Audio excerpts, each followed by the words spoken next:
Hristos a înviat, ați făcut poze la ouă, cozonaci și cadourile de Paște? Dacă da, puteți să le vedeți mai mari pe un monitor sau pe un ecran de televizor.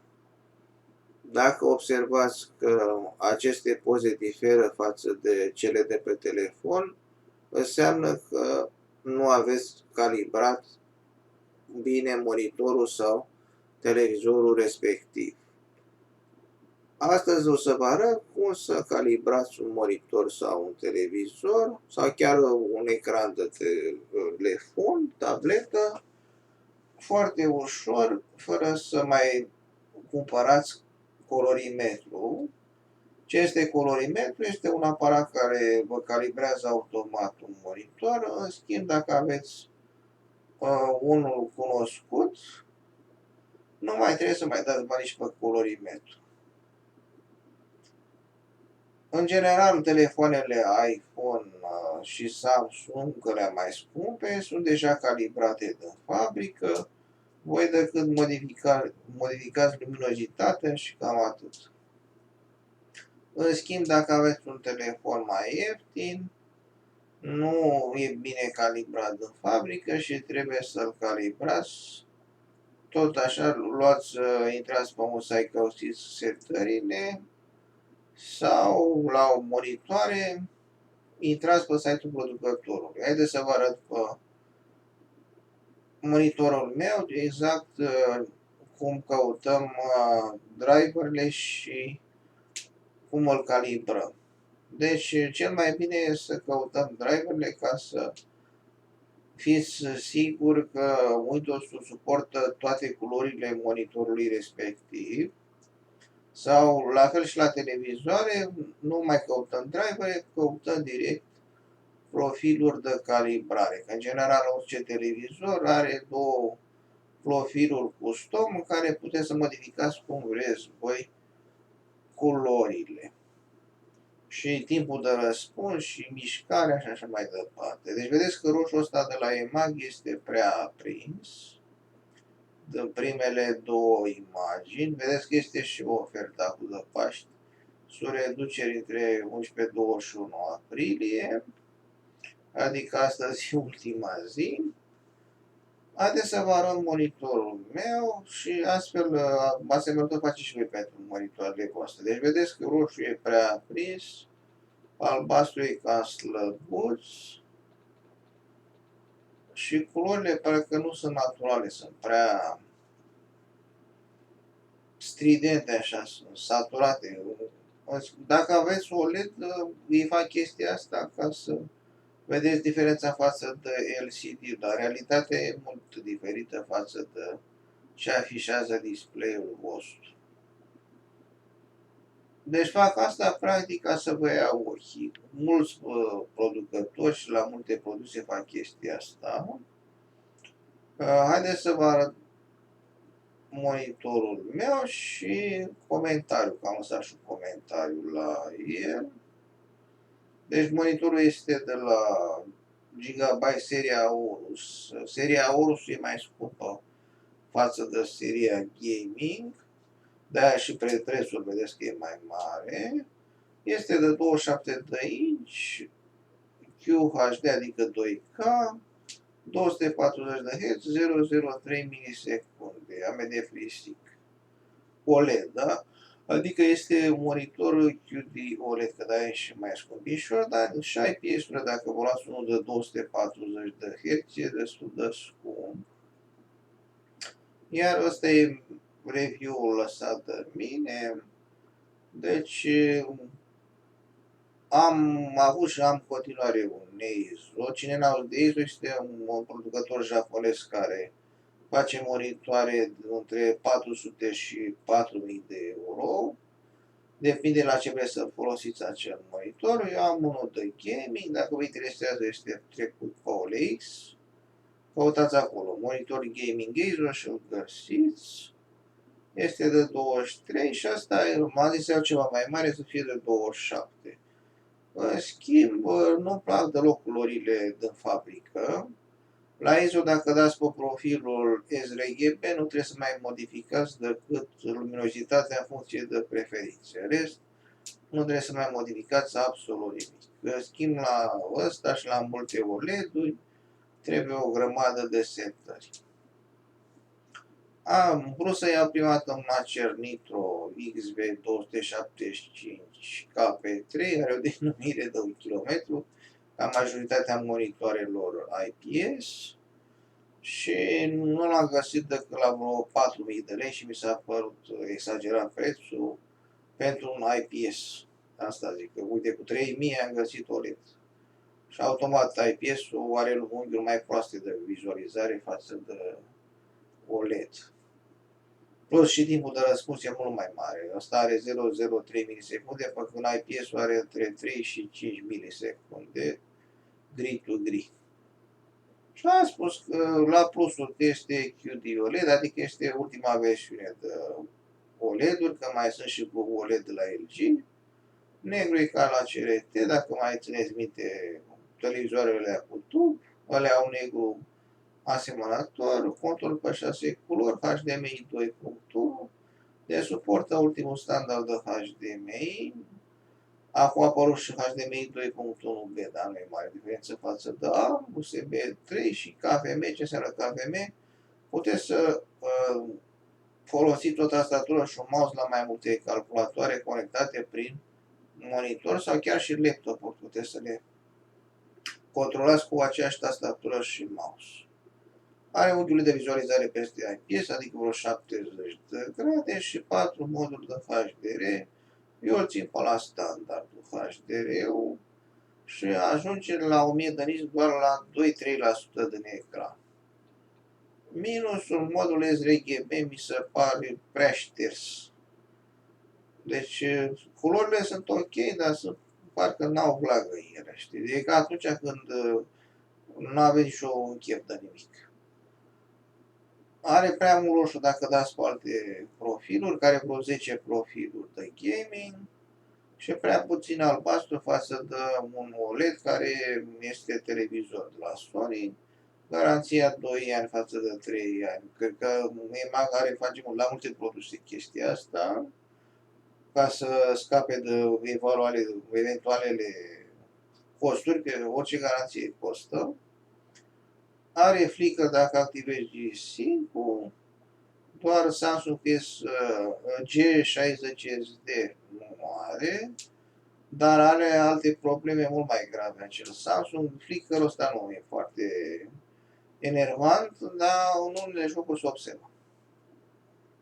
Și mai așteptam să fie mai bine calibrat un colimetru Minolta 410, este 9.000 de euro. Uite să-l căutăm, să vedeți că nu vă mint.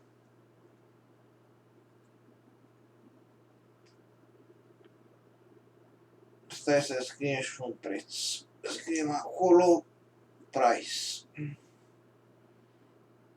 Deci, dacă îl cumpărați nou-nouț, este 9600 de dolari.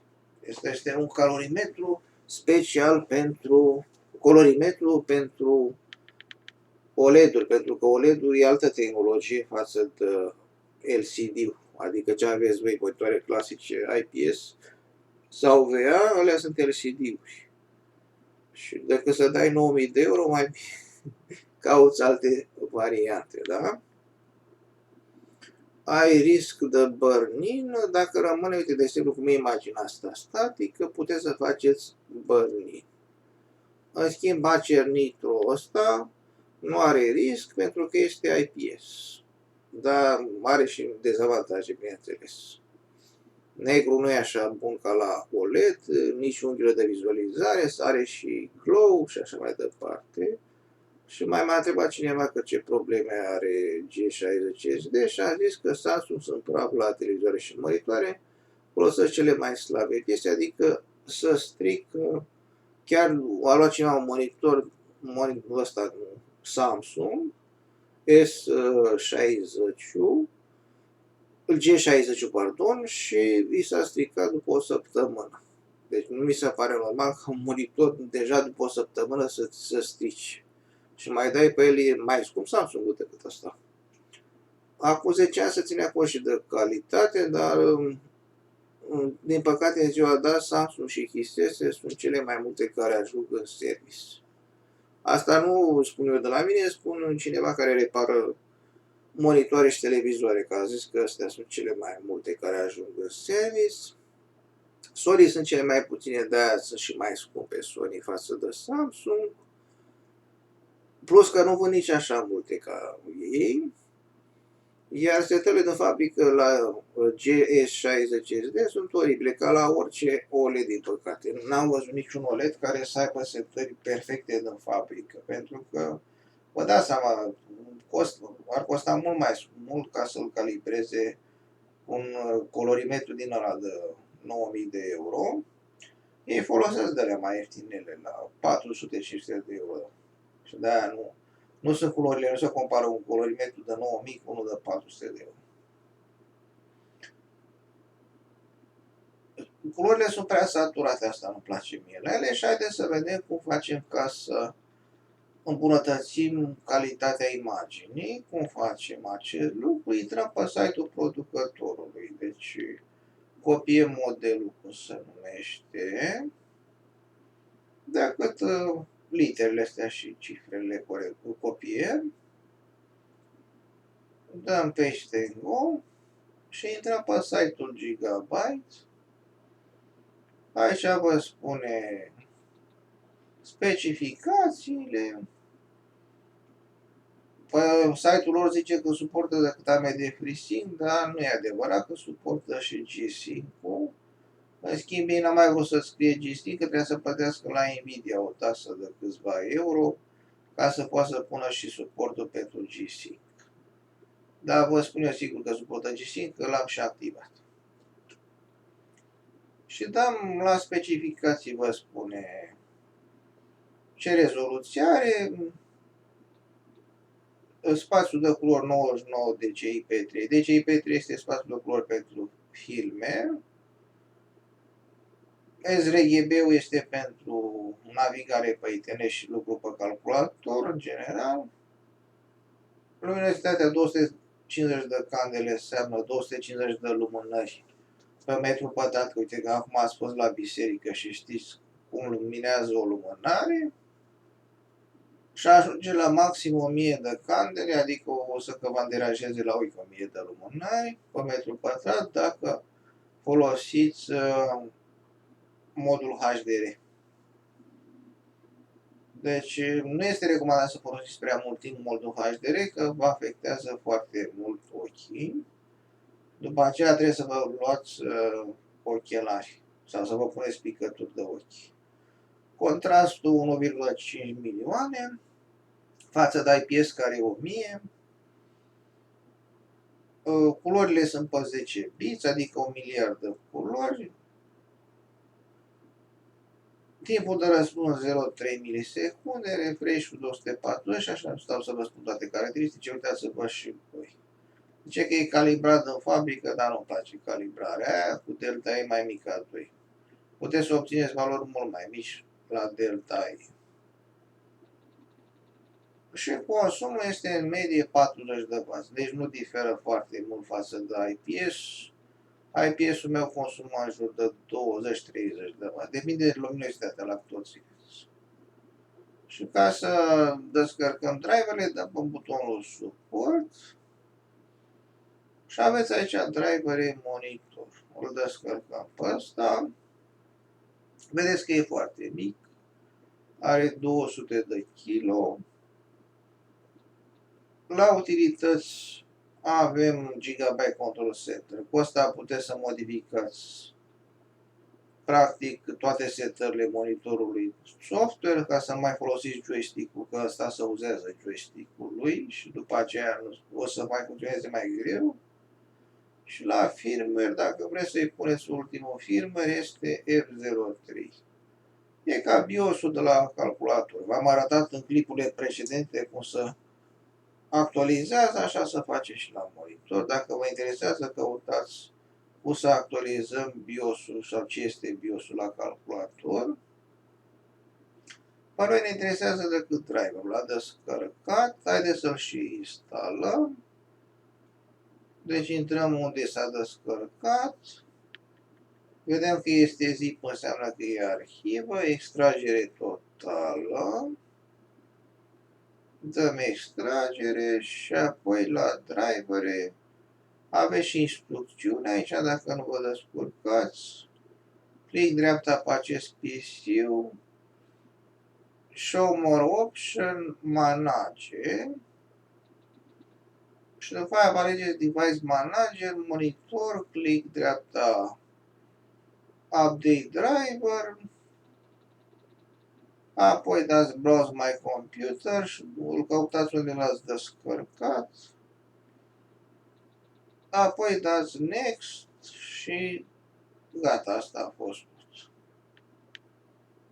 Haideți să vă arăt și pentru limba română, care e pentru limba engleză. Deci pentru limba română dăm click dreapta, tot la fel, afișați mai multe opțiuni. Proprietăți.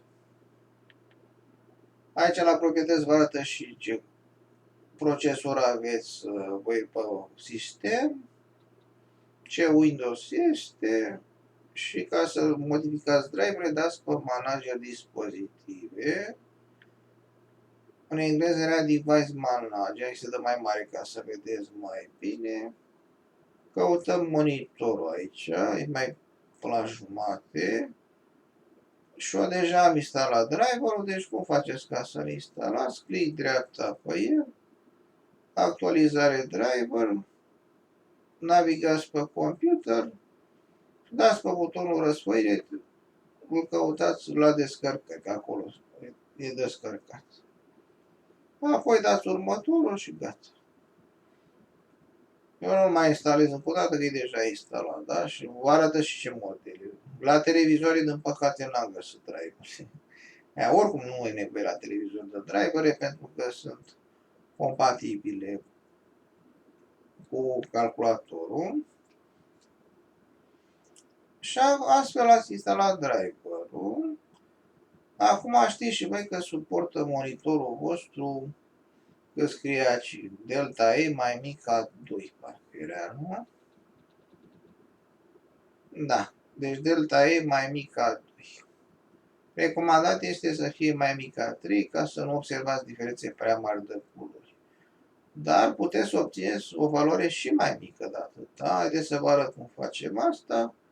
Intrați pe site-ul RTINGS. Este un site cu review-uri la monitoare și televizoare și acolo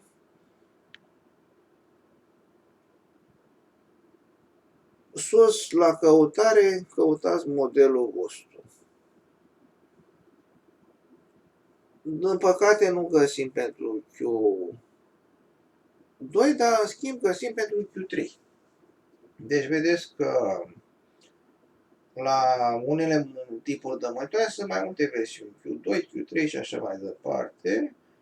În schimb, diferențe prea mari nu sunt între ele, decât că ăsta suportă 360 de Hz, iar al meu suportă 240 și prețul e mult mai mare. Automat că dacă suportă 360, o să se încindă și mai mult față de unul de 240. Acum au apărut monitoare chiar și 4K cu 240 de Hz, dar nu știu ce placă video să aveți voi să jucați la 240 de Hz 4K. Eu de-abia reușesc să joc jocuri vechi pe 2K cu 240 de Hz. Așa, haideți să vedem unde găsim profilul, că trebuie să descărcați un profil ICC. Dați aici jos, vedeți că SDR-ul normal este 320 de candele, adică 320 de lumine. E puțin cam puternic, e noaptea. Noaptea trebuie să aveți în jur de 100-120, ca să nu aveți probleme după aceea cu ochii. Iar HDR-ul e și mai puternic, are 440 de candele. Și apoi vă arată la 2%, uite, înseamnă 2% alb, restul alte culori, aveți 1000 de candele. Deci 1000 de candele numai dacă folosiți 2% din alb, atâta. Restul trebuie să fie alte culori. Și dacă aveți culori diferite, se duce la 264 de lumânări sau candele. Că și așa știți că luminează o lumânare, că ați fost la înviere. Apoi trebuie să căutăm profilul ICC. Vedeți că unghiul de vizualizare e de 70 de grade pe verticală și pe orizontală. La IP este în jur de 30-40 de grade, deci e mult mai bun OLED-ul. Da, și la monitoare. Ați spune că monitoarele OLED sunt cele mai bune. Singurul minus este luminositatea pe 100%. Un mini LED ajunge chiar și la 1700 de lumânări sau de candele. Dar nu știu cât de bine e pentru ochii voștri să le dați 1700 de lumânări. Așa, și profilul trebuie să-l găsim la culori. Deci la culori, precalibrat modul sRGB, că atâta zic, că modul sRGB e calibrat în fabrică, are delta E 106, deci au respectat promisiunea că e mai mică ca 2, dar uitați-vă, după calibrare puteți să ajungem la 0,36. De asta zic că sunt mult mai acurat, mult mai reale culorile sau accurate după calibrare. Și dacă țineți luminositatea la sRGB modul standard, la 32 aveți 98 de candele, iar dacă dați la 35 ajungeți la 100 de candele. Cam asta e recomandat noaptea să folosiți și aici uite găsiți și profilul ICC. Ce este profilul ICC? Uite, aveți semnul întrebării.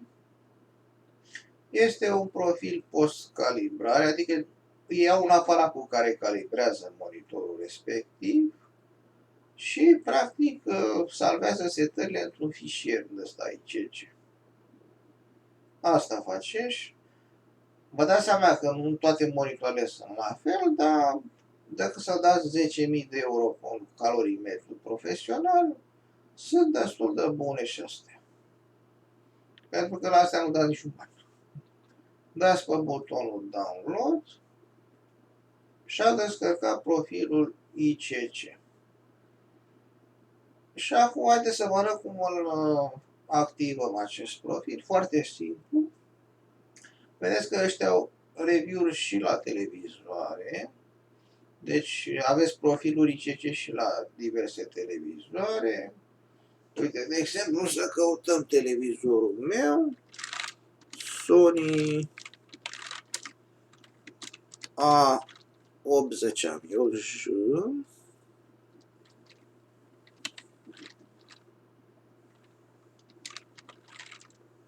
de fapt e 83, dar nu am găsit varianta 83 și am găsit decât 80. Și la asta aveți, n-aveți profil ICC la televizor, dar aveți setări. Deci aici, ăsta este review-ul la televizor, vedeți că are nota 1,7, puțin mai slăbuță față de monitor. La monitor e 9,3, dar nu e mare diferență. Și nu aveți profil ICC, dar în schimb aveți setări. La fiecare televizor care are review are și setări. Și aici vă arată ce setări trebuie să faceți voi la imagine ca să le calibrați culorile și mișcarea și contrastul și așa mai departe, ca să obțineți imagini cât mai apropiate de realitate. Așa, haideți să vă arăt cum instalăm profilul ăsta ICC. Deci ăsta e avantajul la calculator sau la laptop, că puteți să faceți automat setările astea, nu mai trebuie, la televizor vedeți câți pași sunt foarte mulți pași, în schimb la monitor decât facem câteva click-uri, deci dă click dreapta pe desktop, setare afișare, dacă aveți în limba engleză dați display setup, apoi vedeți care e monitorul vostru, să încurcați cu televizoarele, dacă nu știți, dați pe butonul detectare și vă arată care sunt televizoarele și care sunt monitorul. Apoi, ca să folosiți profilul nou de imagine, de culori descărcat, etc., dați pe profil de culoare, adăugați profilul și selectăm de la descărcă, că de obicei acolo găsiți tot ce a descărcat voi, sau download dacă aveți în limba engleză. Asta, RTING, zice ce profile. Vedeți că e foarte mic, are 7 kg. Dăm deschidere, dăm pe butonul săgeată în jos, să vedem dacă s-a activat, este deja setat profilul. Și avem câțiva parametri. Spațiul de culoare este RGB, pentru că pe noi pe calculator asta ne interesează, spațiul RGB, adică spațiul browserului care navigați voi pe internet. Nu vă trebuie DCI P3 ca să faceți filme sau să editați filme. Puteți să folosiți și un profil din acela dacă vă ocupați de editări video, dar la imagini și la editoare de texte ce folosim noi, nu este nevoie decât de profilul RGB. Și acum să ne diferența, da? Deci, vedeți, culorile acum sunt mai saturate, roșu nu mai este așa puternic cum era înainte. Hai să ne uităm și la câteva poze. Hai să dăm iar la EMAG. Vedeți că roșu acum asta nu mai este așa prins față de înainte, da? Că ăsta înainte bătea foarte mult la ochi. Acum este mai saturat așa, nu mai este așa puternic. În schimb, parcă și contrastul a crescut ceva. E mai puternic contrastul, în schimb, culorile nu mai sunt așa țipătoare cum era înainte, sunt mult mai naturale. Iar dacă faceți comparația cu o poză făcută după telefon, vă uitați pe ecranul telefonului și pe ecranul monitorului vostru, o să vedeți că nu o să fie mari diferențe acum când monitorul este calibrat. Vezi că nici albastru nu mai este așa slab, e parcă puțin mai puternic.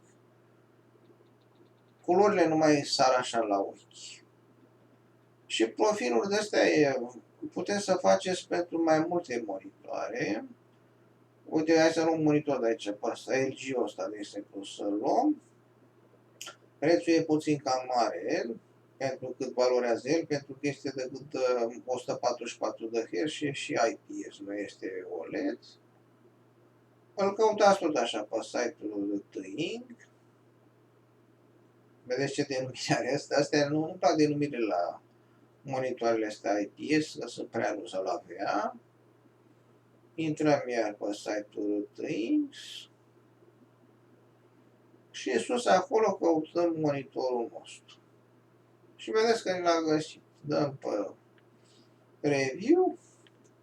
Vedeți că nota nu mai este 9,3, este 6,9. Deci e mai slab IPS-ul față de OLED. Vă spune la Pro că este destul de luminos ca să combată glare-ul în majoritatea camerelor. Unghiuri bune de vizualizare, că sunt mai bune față de VA sau față de TN. Boost Text Clarity. Deci asta îmi place mie la OLED, la IPS, este că textul este mai clar față de alte tehnologii. În schimb, nu se întoarce, nu are USB Hub și are nevoie de calibrare ca să puteți să folosiți culorile cât mai bine.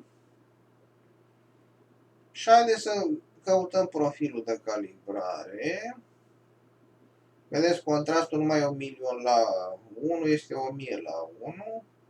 Nu are nici măcar local dimming pe Edge, până și televizorul meu, dacă 7 ani are local dimming, Edge. Luminositatea e mai slabă ca la OLED-ul meu, 289 al meu avea vreo 300 și ceva de lumânări, de candele, iar HDR-ul este foarte slăb, decât 300 de candele, chiar și la 2% Windows tot 300 de candele, deci nu vă recomand IPS-ul pentru HDR, numai dacă e să fie mini-LED. În schimb, mini-LED-urile sunt destul de scumpe, vă acerul acela. Unghiurile vedeți că nu mai sunt de 70 de grade, sunt de 38 de grade, deci aproape pe jumate mai slabe. Dacă vă uitați la avea, sunt și mai slabe, de 25-30 de grade. La Ateneu nici măcar nu ne mai uităm, că la Ateneu dacă vă uitați puțin mai într-o parte nu mai vedeți nimic. Aici este uniformitatea pe gri, ca slăbuță. Aici se vede backlight-ul. Dacă vă uitați la un ISO, nu o să aveți un backlight așa prost. De asta zic, dacă mă interesează monitorul meu, ISO este POLX și nu are backlight-ul așa prost. Este și el cât de cât selectat în fabrică. Iar culorile au Delta E 309, cam mare Delta E, că e bine să fie sub 3, ca să nu vedeți diferențe față de realitate, iar dacă îl calibrați, ajungeți chiar la 0,44, o valoare destul de bună. Și vedeți că și la acest monitor găsiți să descărcați ICC Profile-ul, dați pe butonul Download, vedeți că toate au același nume ăsta. Puteți să puneți și ICC Profile pentru LG sau ICC Profile pentru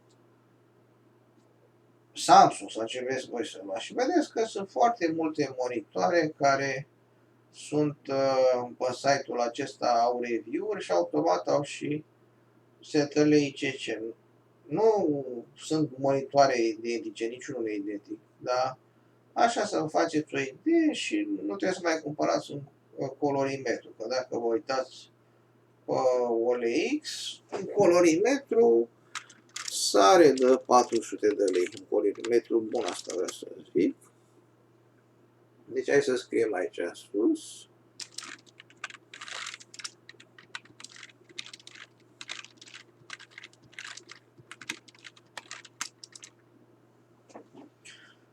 Deci ăsta, Spider-ul 4 e destul de vechi, colorimetrul ăsta, e 300 de lei, dar nu e recomandat pentru OLED. La OLED trebuie ceva mult mai scump. Ăsta e 500. One Display 2 este din 2007-2008, ăsta e pentru monitoare de alea cu LED, cu lămpi din alea CCF. Și unul mai bun, uite cum e Minolta asta, este 2200 de lei.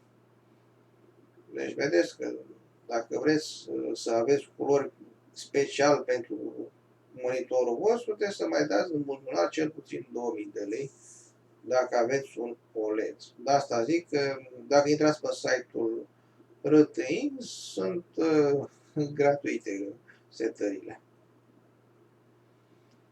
Și dacă nu găsiți pe site-ul RTX, puteți să căutați monitorul vostru, dă peste în Go, căutați un review la el, că și acolo la review-uri găsiți și câteva setări de fabrică. Ia să găsim. Uite la asta. Ce zice? La TechSpot.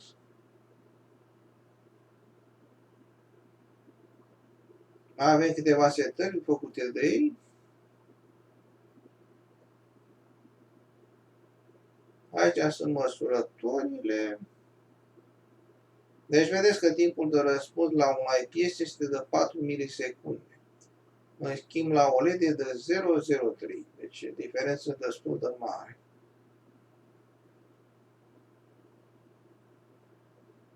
Asta e mișcarea. Uite, vedeți, aveți pe aici delta E, cât e, 16, destul de mare.